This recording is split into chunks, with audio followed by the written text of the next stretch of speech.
Thank you. Thank you.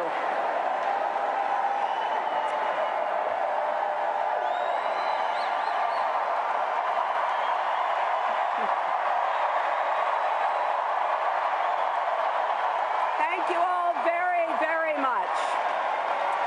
Thank you for that amazing welcome.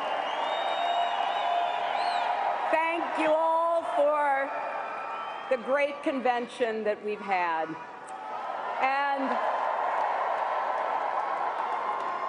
Chelsea, thank you. I am so proud to be your mother and so proud of the woman you've become. Thank you for bringing Mark into our family and Charlotte and Aiden into the world. And Bill, that conversation we started in the law library 45 years ago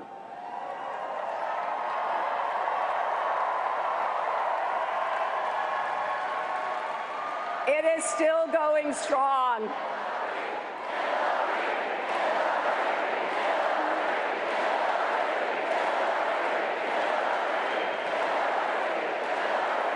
You know, that conversation has lasted through good times that filled us with joy and hard times that tested us.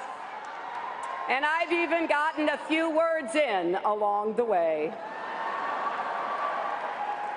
On Tuesday night, I was so happy to see that my explainer-in-chief is still on the job.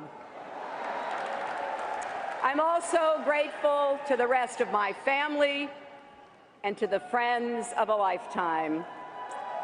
For all of you whose hard work brought us here tonight, and to those of you who joined this campaign this week, thank you. What a remarkable week it's been.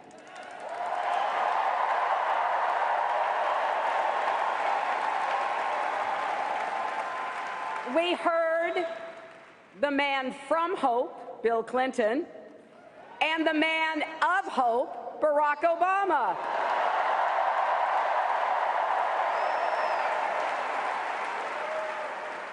America is stronger because of President Obama's leadership, and I'm better because of his friendship.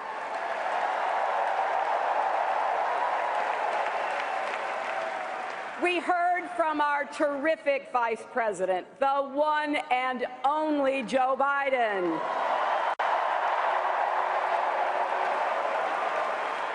He spoke from his big heart about our party's commitment to working people, as only he can do.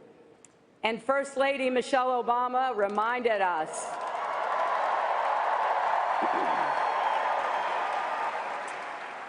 that our children are watching. And the president we elect is going to be their president, too. And for those of you out there who are just getting to know Tim Kaine,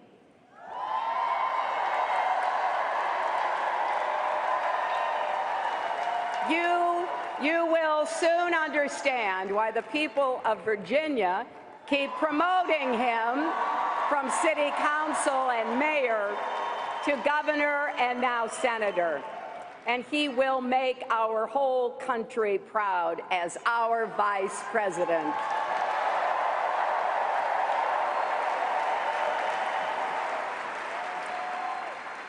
And I want to thank Bernie Sanders.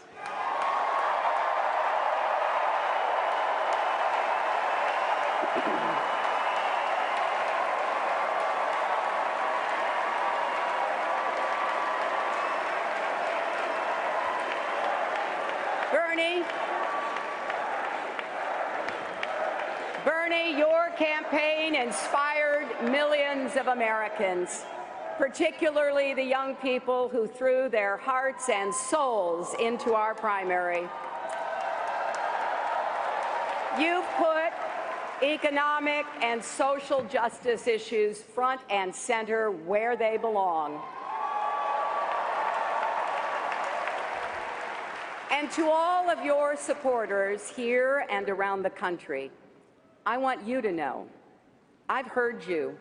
Your cause is our cause.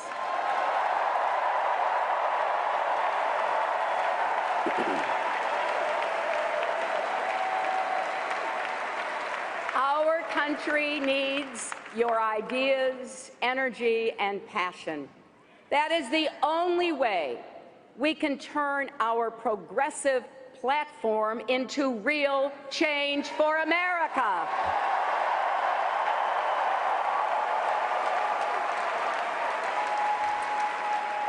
We wrote it together. Now let's go out and make it happen together.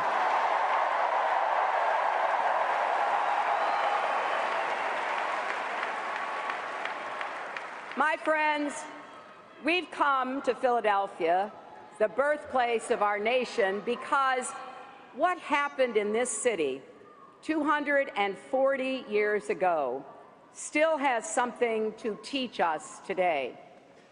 We all know the story, but we usually focus on how it turned out, and not enough on how close that story came to never being written at all. When representatives from 13 unruly colonies met just down the road from here, some wanted to stick with the king, and some wanted to stick it to the king.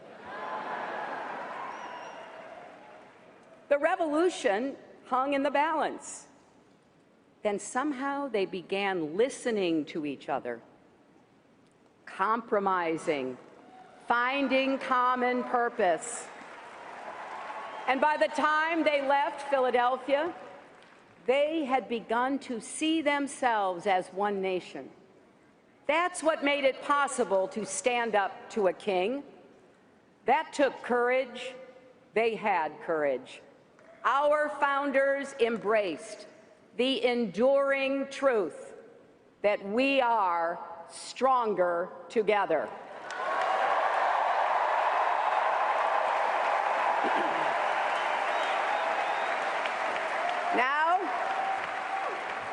Now America is once again at a moment of reckoning. Powerful forces are threatening to pull us apart. Bonds of trust and respect are fraying. And just as with our founders, there are no guarantees. It truly is up to us. We have to decide whether we will all work together so we can all rise together.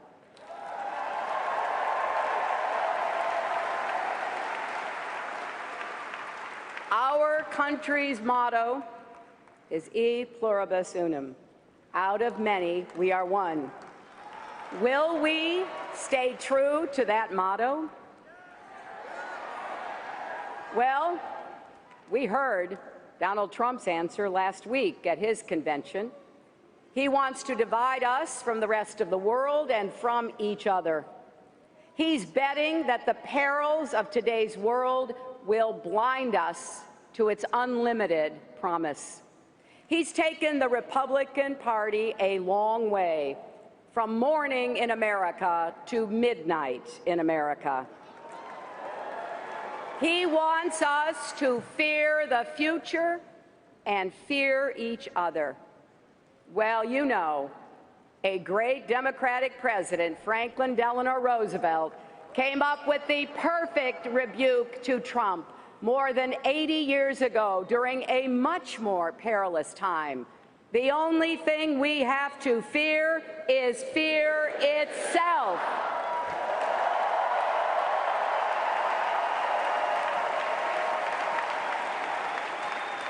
Now, we are clear-eyed about what our country is up against, but we are not afraid.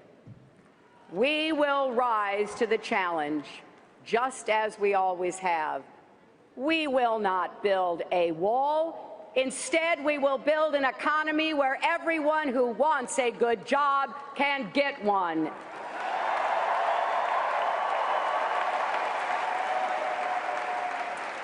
and will build a path to citizenship for millions of immigrants who are already contributing to our economy.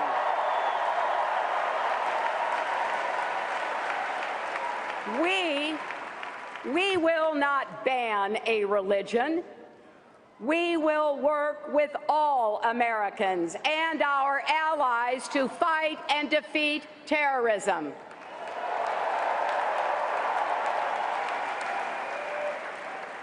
Yet we know there is a lot to do. Too many people haven't had a pay raise since the crash. There's too much inequality, too little social mobility, too much paralysis in Washington, too many threats at home and abroad. But just look for a minute at the strengths we bring as Americans to meet these challenges. We have the most dynamic and diverse people in the world. We have the most tolerant and generous young people we've ever had.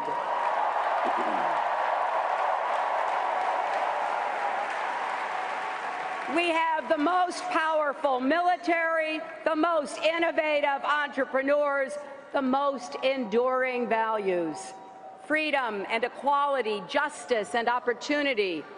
We should be so proud that those words are associated with us.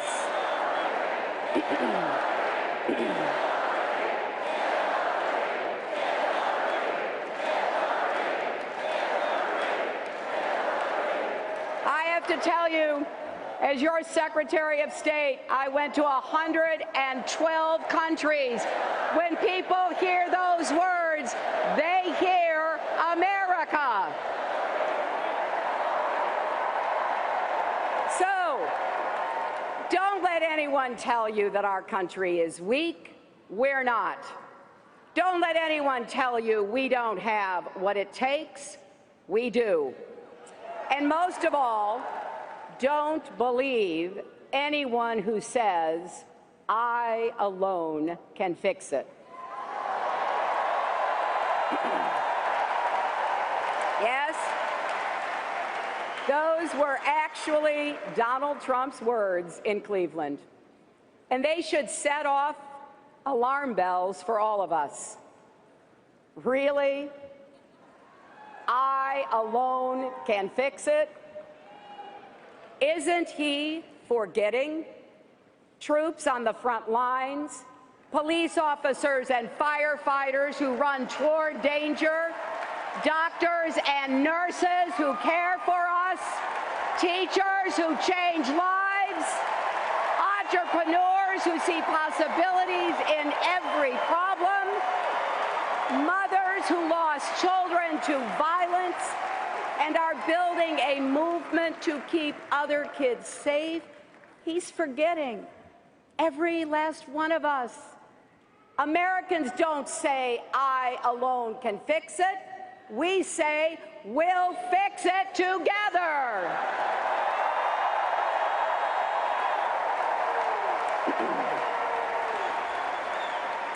And remember, our founders fought a revolution and wrote a constitution so America would never be a nation where one person had all the power. 240 years later, we still put our faith in each other. Look at what happened in Dallas after the assassinations of 5 brave police officers. Police Chief David Brown asked the community to support his force, maybe even join them. And you know how the community responded? Nearly 500 people applied in just 12 days.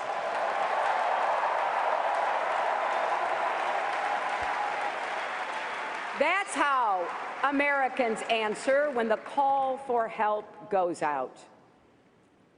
20 years ago, I wrote a book called "It Takes a Village."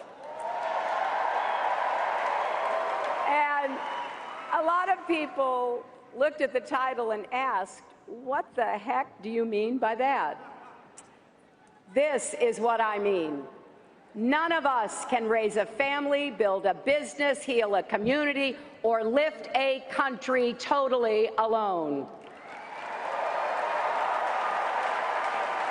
America needs every one of us to lend our energy, our talents, our ambition to making our nation better and stronger. I believe that with all my heart. That's why Stronger Together is not just a lesson from our history. It's not just a slogan for our campaign. It's a guiding principle for the country we've always been and the future we're going to build. A country where the economy works for everyone, not just those at the top.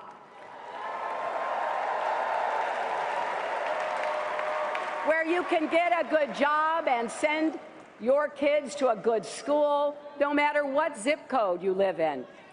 A country where all our children can dream and those dreams are within reach. Where families are strong, communities are safe, and yes, where love trumps hate.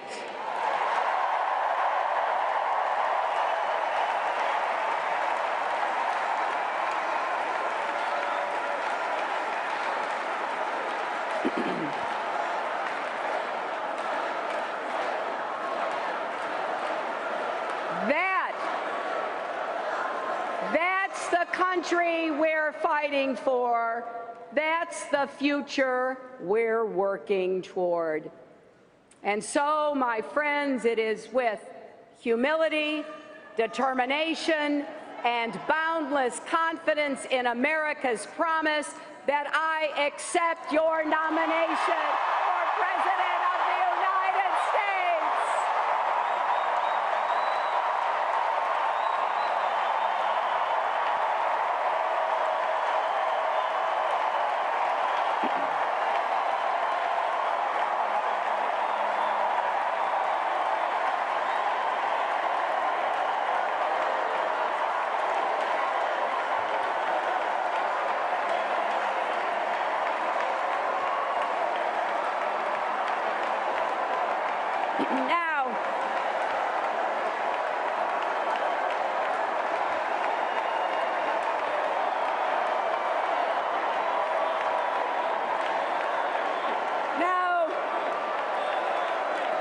Now, sometimes the people at this podium are new to the national stage. As you know, I'm not one of those people. I've been your First Lady, served 8 years as a senator from the great state of New York.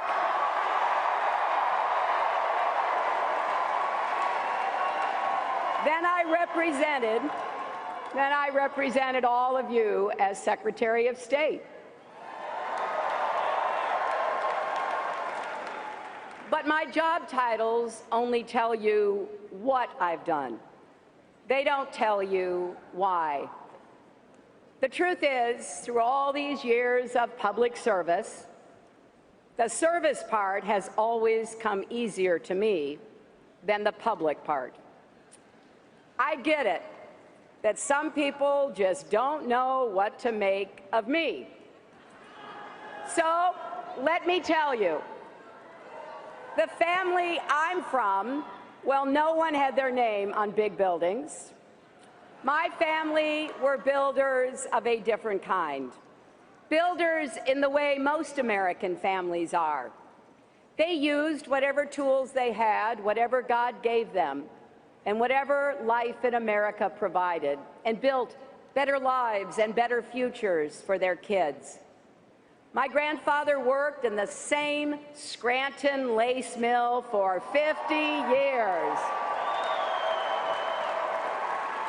because he believed that if he gave everything he had, his children would have a better life than he did. And he was right. My dad, Hugh, made it to college. He played football at Penn State and enlisted in the Navy after Pearl Harbor. When the war was over, he started his own small business printing fabric for draperies. I remember watching him stand for hours over silk screens. He wanted to give my brothers and me opportunities he never had, and he did. My mother, Dorothy, was abandoned by her parents as a young girl. She ended up on her own at 14, working as a housemaid. She was saved by the kindness of others. Her first-grade teacher saw she had nothing to eat at lunch and brought extra food to share the entire year. The lesson she passed on to me years later stuck with me. No one gets through life alone. We have to look out for each other and lift each other up. And she made sure I learned the words from our Methodist faith. Do all the good you can for all the people you can in all the ways you can, as long as ever you can.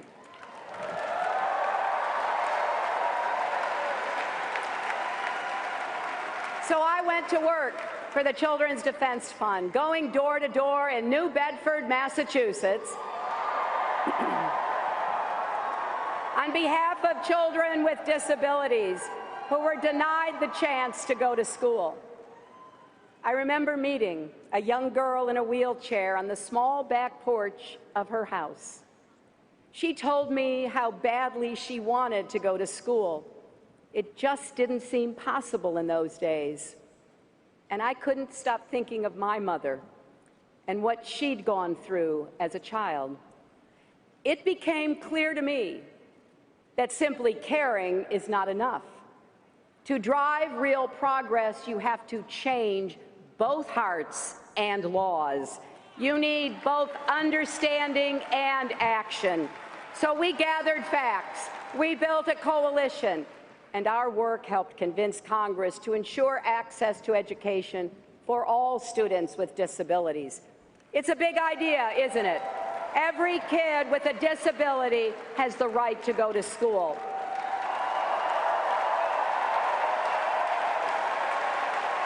But how? How do you make an idea like that real? You do it step by step, year by year, sometimes even door by door. My heart just swelled when I saw Anastasia Somoza representing millions of young people on this stage.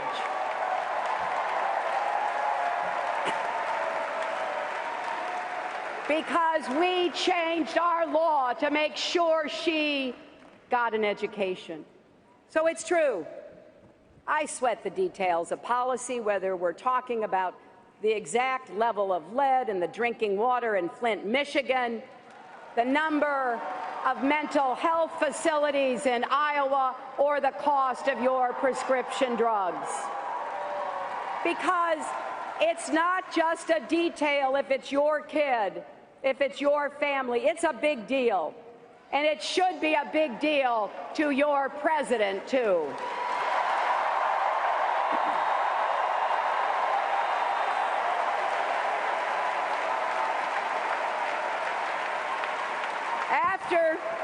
After the 4 days of this convention, you've seen some of the people who've inspired me, people who let me into their lives and became a part of mine, people like Ryan Moore and Lauren Manning. They told their stories Tuesday night. I first met Ryan as a 7-year-old.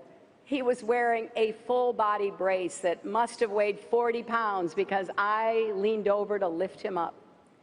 Children like Ryan kept me going when our plan for universal health care failed, and kept me working with leaders of both parties to help create the Children's Health Insurance Program that covers 8 million kids in our country.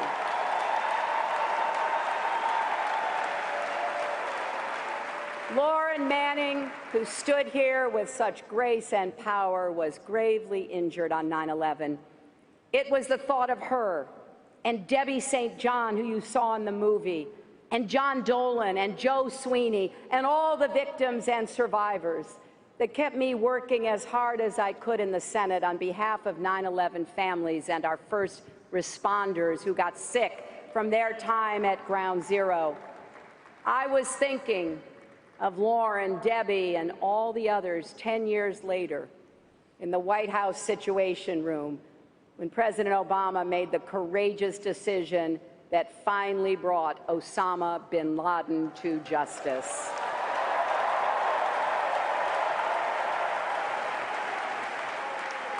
And in this campaign, I've met many more people who motivate me to keep fighting for change. And with your help, I will carry all of your voices and stories with me to the White House.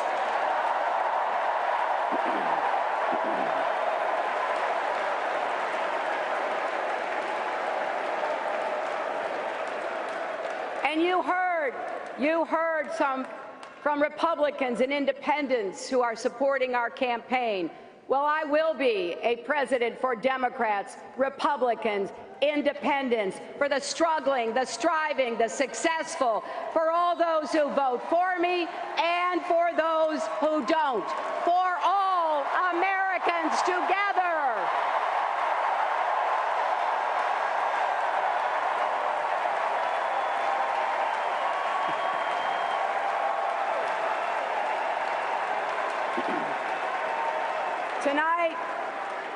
Tonight, we've reached a milestone in our nation's march toward a more perfect union. The first time that a major party has nominated a woman for president.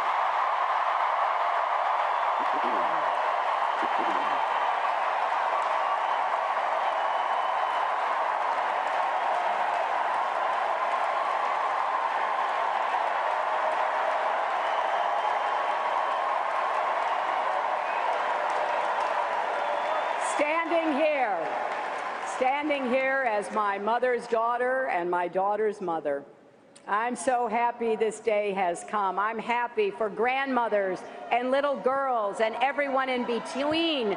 I'm happy for boys and men, because when any barrier falls in America, it clears the way for everyone.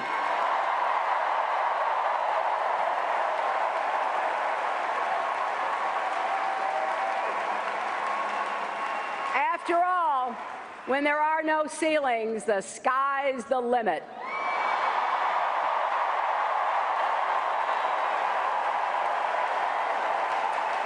So let's keep going. Let's keep going until every one of the 161 million women and girls across America has the opportunity she deserves to have.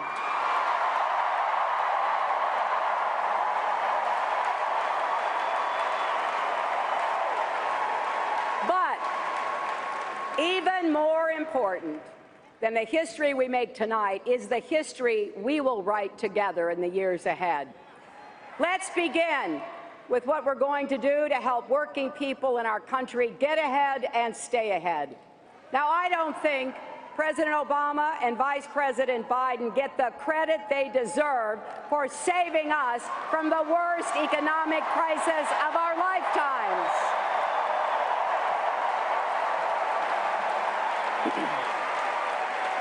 Our economy is so much stronger than when they took office. Nearly 15 million new private sector jobs, 20 million more Americans with health insurance, and an auto industry that just had its best year ever.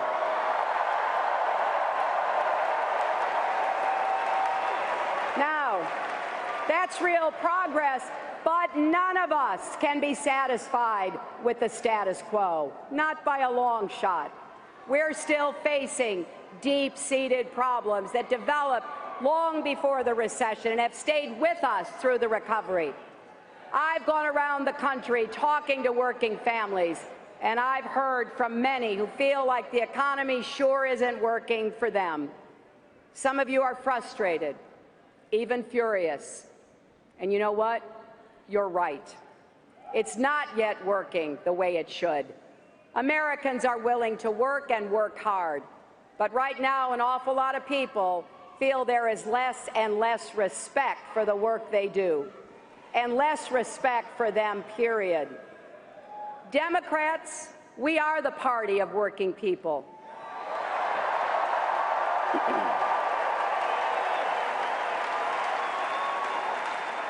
But we haven't done a good enough job showing we get what you're going through, and we're going to do something to help. So tonight I want to tell you how we will empower Americans to live better lives. My primary mission as president will be to create more opportunity and more good jobs with rising wages right here in the United States. From my first day in office to my last, especially in places that for too long have been left out and left behind, from our inner cities to our small towns, from Indian country to coal country,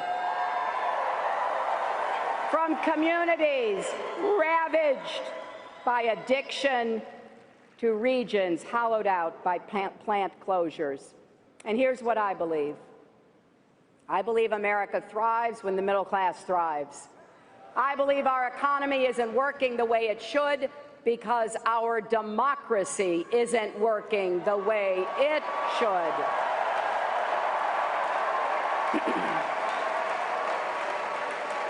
That's why we need to appoint Supreme Court justices who will get money out of politics and expand voting rights, not restrict them. And if necessary, we will pass a constitutional amendment to overturn Citizens United.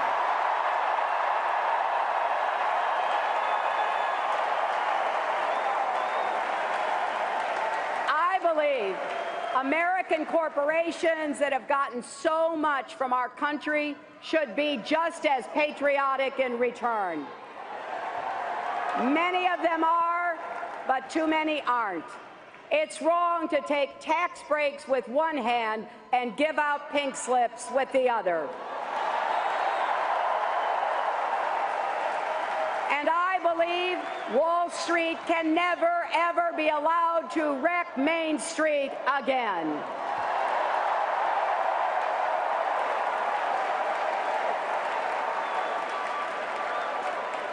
And I believe in science.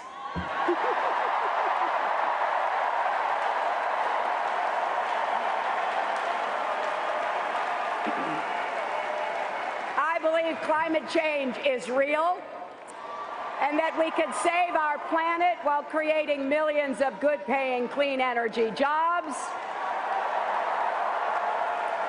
I believe that when we have millions of hard-working immigrants contributing to our economy, it would be self-defeating and inhumane to try to kick them out.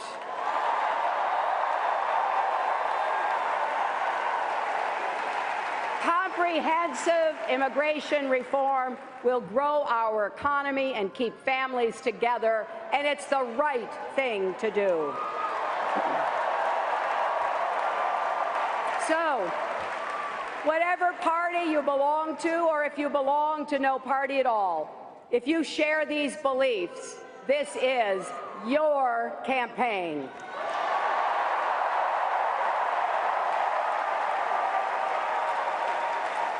If you believe that companies should share profits, not pad executive bonuses, join us.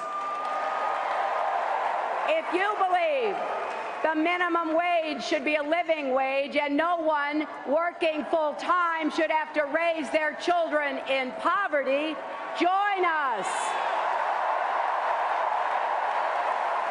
If you believe that every man, woman, and child in America has the right to affordable health care, join us. If you believe that we should say no to unfair trade deals, that we should stand up to China, that we should support our steel workers and auto workers and homegrown manufacturers, then join us.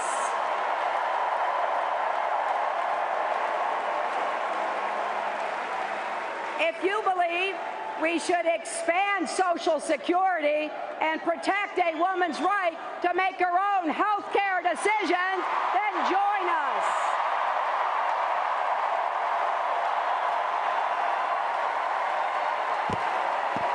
And yes, if you believe that your working mother, wife, sister, or daughter deserves equal pay, join us.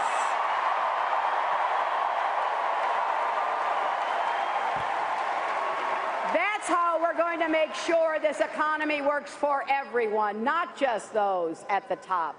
Now, you didn't hear any of this, did you, from Donald Trump at his convention? He spoke for 70-odd minutes, and I do mean odd.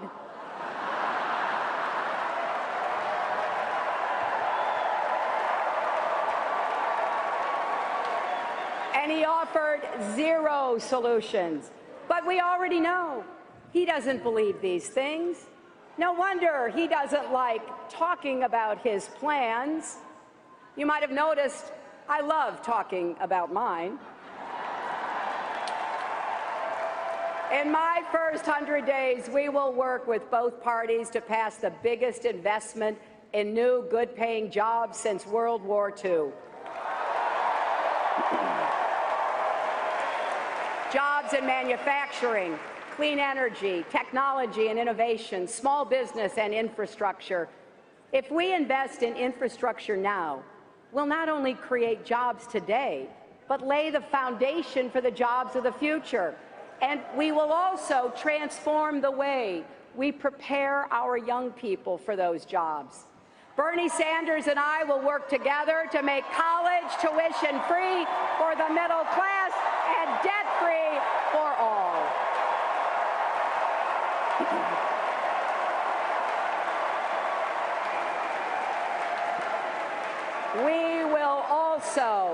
We will also liberate millions of people who already have student debt.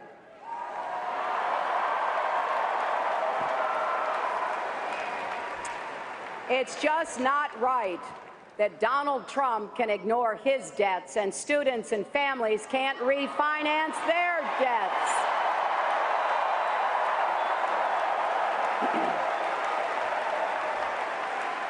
And something we don't say often enough, sure, college is crucial, but a four-year degree should not be the only path to a good job. We will help more people learn a skill or practice a trade and make a good living doing it.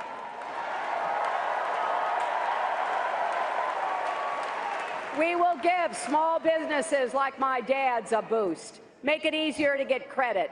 Way too many dreams die in the parking lots of banks. In America, if you can dream it, you should be able to build it. And we will help you balance family and work. And you know what?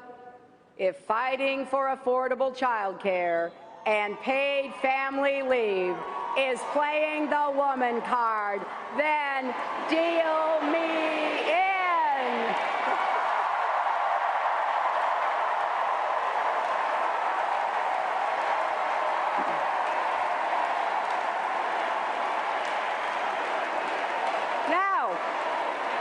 Now here's the other thing.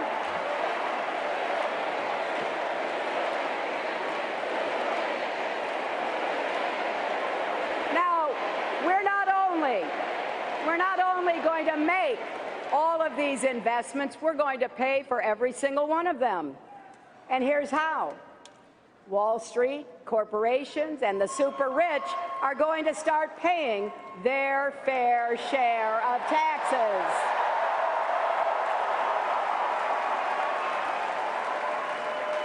This is not because we resent success, but when more than 90% of the gains have gone to the top 1%, that's where the money is, and we are going to follow the money.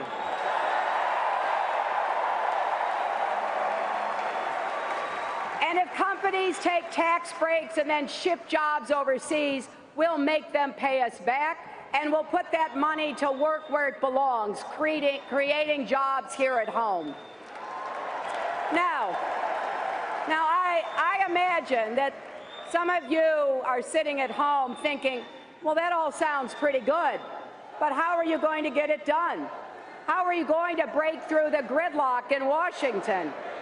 Well, look at my record.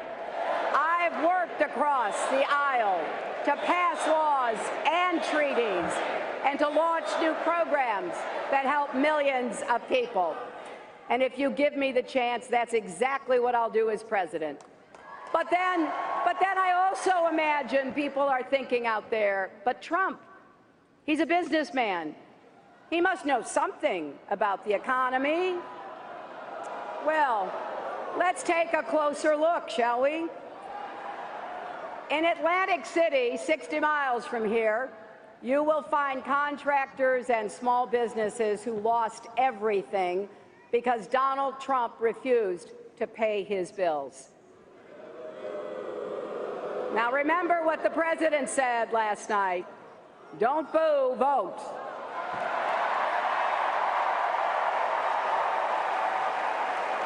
But think of this. People who did the work and needed the money, not because he couldn't pay them, but because he wouldn't pay them.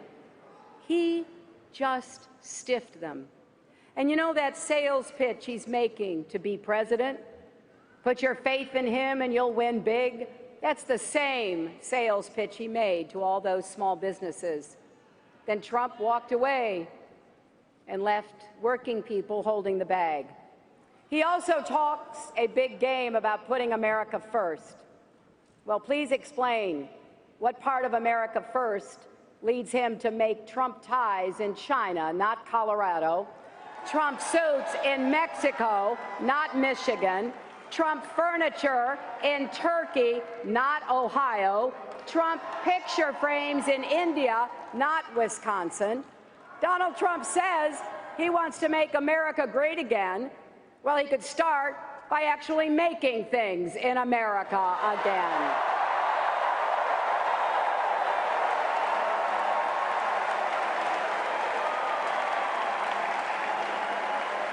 Now, the choice we face in this election is just as stark when it comes to our national security.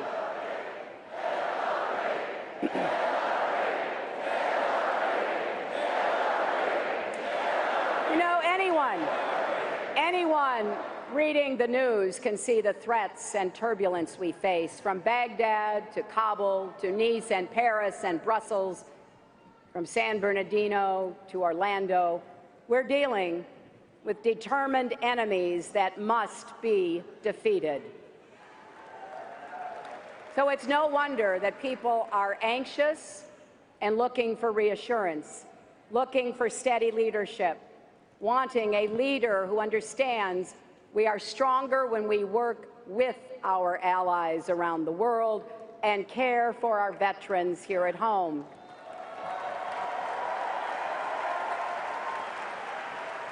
Keeping our nation safe and honoring the people who do that work will be my highest priority.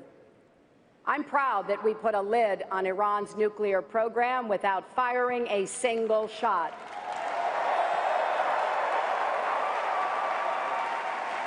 Now we have to enforce it, and we must keep supporting Israel's security. I'm proud that we shaped a global climate agreement. Now we have to hold every country accountable to their commitments, including ourselves. And I'm proud to stand by our allies in NATO against any threat they face, including from Russia.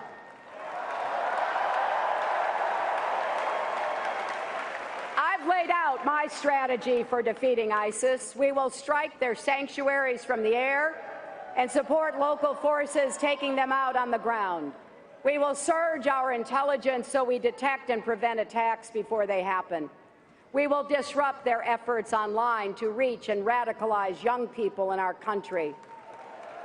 It won't be easy or quick, but make no mistake, we will prevail. Now, Donald Trump says, and this is a quote, "I know more about ISIS than the generals do." No, Donald, you don't.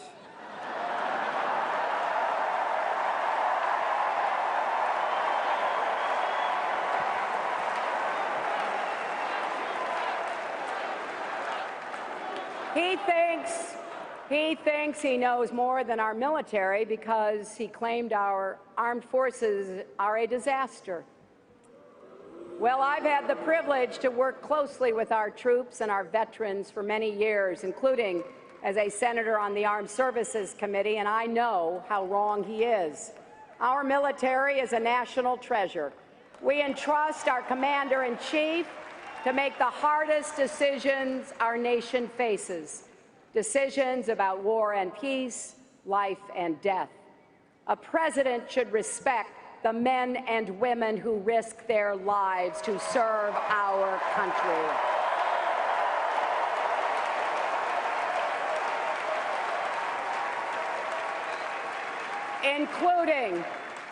Including Captain Khan and the sons of Tim Kaine and Mike Pence, both Marines. So just ask yourself, do you really think Donald Trump has the temperament to be commander-in-chief? Donald Trump can't even handle the rough and tumble of a presidential campaign. He loses his cool at the slightest provocation. When he's gotten a tough question from a reporter, when he's challenged in a debate, when he sees a protester at a rally. Imagine, if you dare, imagine him in the Oval Office facing a real crisis. A man you can bait with a tweet is not a man we can trust with nuclear weapons.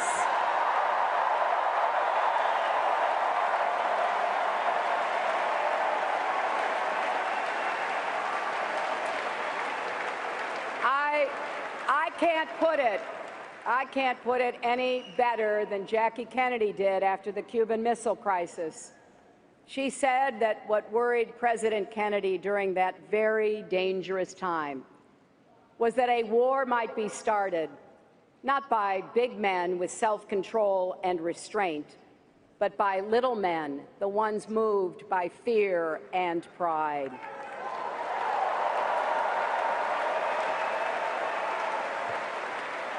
America's strength doesn't come from lashing out. It relies on smarts, judgment, cool resolve, and the precise and strategic application of power.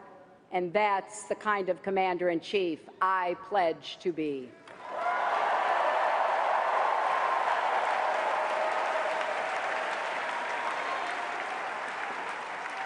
And if we're serious about keeping our country safe, we also can't afford to have a president who's in the pocket of the gun lobby.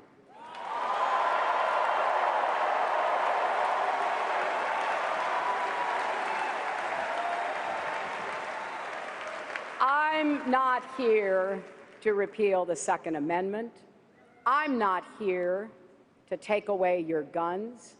I just don't want you to be shot by someone who shouldn't have a gun in the first place.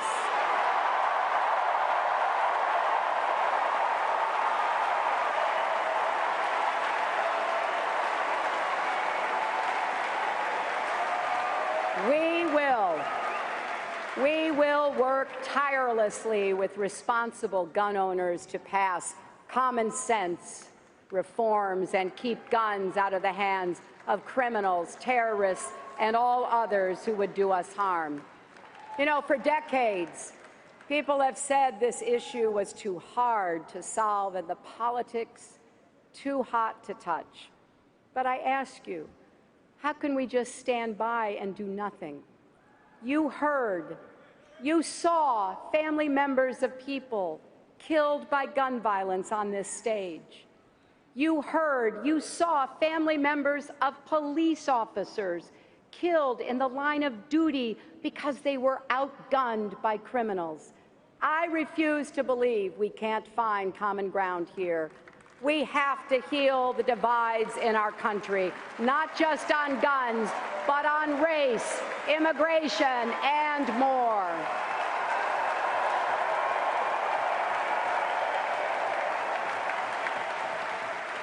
And that starts with listening to each other, trying as best we can to walk in each other's shoes. So let's put ourselves in the shoes of young Black and Latino men and women who face the effects of systemic racism and are made to feel like their lives are disposable.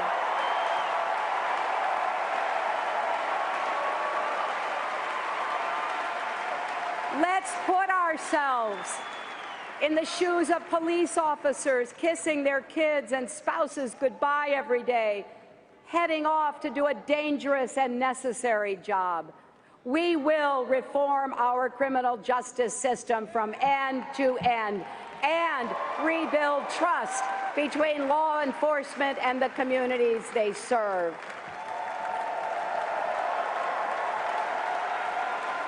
And we will defend all our rights, civil rights, human rights, and voting rights, women's rights and workers' rights, LGBT rights, and the rights of people with disabilities.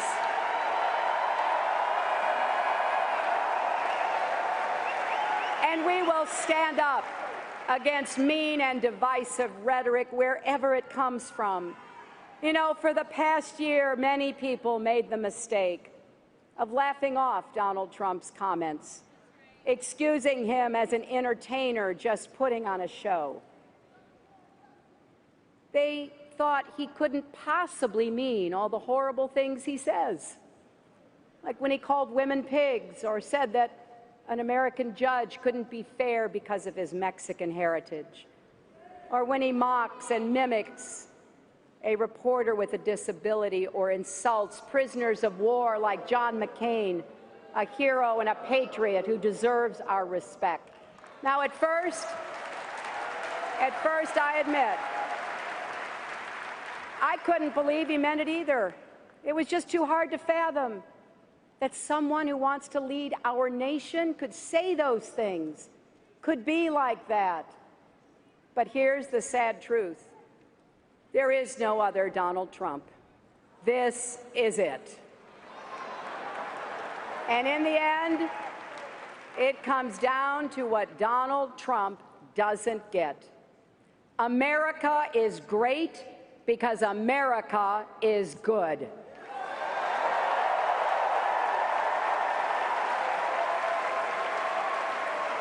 So, enough with the bigotry and the bombast.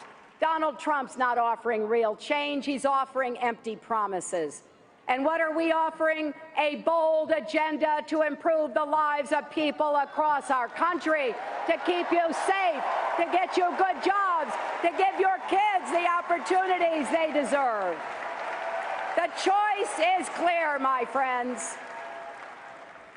Every generation of Americans has come together to make our country freer, fairer, and stronger. None of us ever have or can do it alone. I know that at a time when so much seems to be pulling us apart, it can be hard to imagine how we'll ever pull together. But I'm here to tell you tonight, progress is possible. I know because I've seen it in the lives of people across America who get knocked down and get right back up. And I know it from my own life. More than a few times, I've had to pick myself up and get back in the game.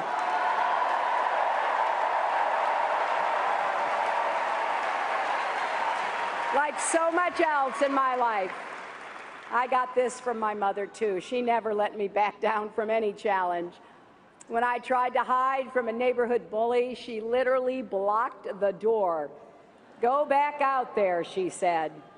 And she was right. You have to stand up to bullies. You have to keep working to make things better, even when the odds are long and the opposition is fierce. We lost our mother a few years ago, but I miss her every day, and I still hear her voice urging me to keep working, keep fighting for right no matter what.